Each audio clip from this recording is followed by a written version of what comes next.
নমস্কার বন্ধুরা, আমি মিঠুস ফ্যামিলিতে তোমাদের সবাইকে স্বাগত জানিয়ে আজকের আরও একটা নতুন রেসিপি নিয়ে চলে এসেছি। আজকে বানাচ্ছি মাশরুমের একটা রেসিপি, বাচ্চাদের টিফিনের জন্য খুব ভালো হয়।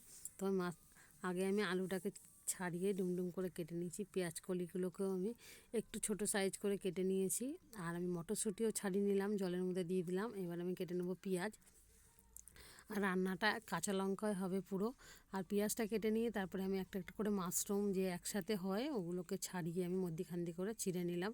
আদা রসুনটা আমি পুরো পেস্ট করে নিয়ে হালকা করে আমি গ্রেট করে নিয়েছি। আর আমি মাশরুমটাকে আগে পরিষ্কার করে ধুয়ে নিয়েছি, নিয়ে নুন হলুদ মাখিয়ে অল্প করে সর্ষের তেল দিয়ে ওতে শুধু কাঁচা গন্ধটা যাওয়ার জন্য আমি ওটাকে একটু নাড়াচাড়া দিয়ে নিচ্ছি। দেখো, একদম বেশি একটা লাল হবে না, মোটামুটি যখন একটু কাঁচা গন্ধটা চলে যাবে এবার আমি নামিয়ে রেখে দিলাম। ওই কড়াইতে এবার দিয়ে দেবো তেল, আর তেলের উপর দিয়ে দেবো জিরে, শুকনো লঙ্কা, একটু গরম মশলা গোটা, তো দিয়ে একটু নাড়াচাড়া দেবো। দিয়ে আবার কাঁচা লঙ্কা চিড়ে নিয়েছিলাম, তো কাঁচা লঙ্কাটাকে আমি দিয়ে দিলাম, দিয়ে আর একটু বেশি করে নাড়াচাড়া দিলাম। আর এই রেসিপিটা একদম খেতে এত ভালো হয়, বাচ্চাদের বড়দের সবার জন্য খেতে খুবই টেস্টফুল হয়। এই রেসিপিটা তোমরা স্কুলে বাচ্চাদের টিফিনে রুটি দিয়ে বা ভাত দিয়েও দিতে পারো, কোনো অসুবিধা নেই, বাড়িতেও খেতে পারো, খুব সুন্দর হয় খেতে।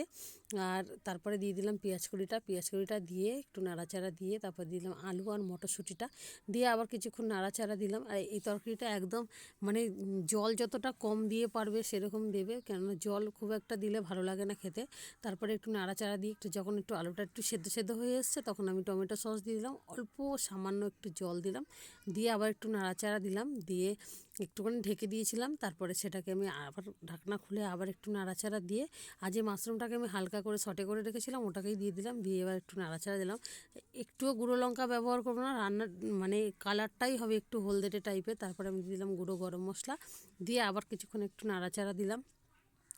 তরকারিটা যখন হয়ে এসেছিলো ধনেপাতা দিয়ে এবার নামিয়ে নিলাম। রুটি দিয়ে ভাত দিয়ে যা দিয়ে খাও তোমাদের খুব ভালো লাগবে। কেমন লাগলো জানিও, টাটা।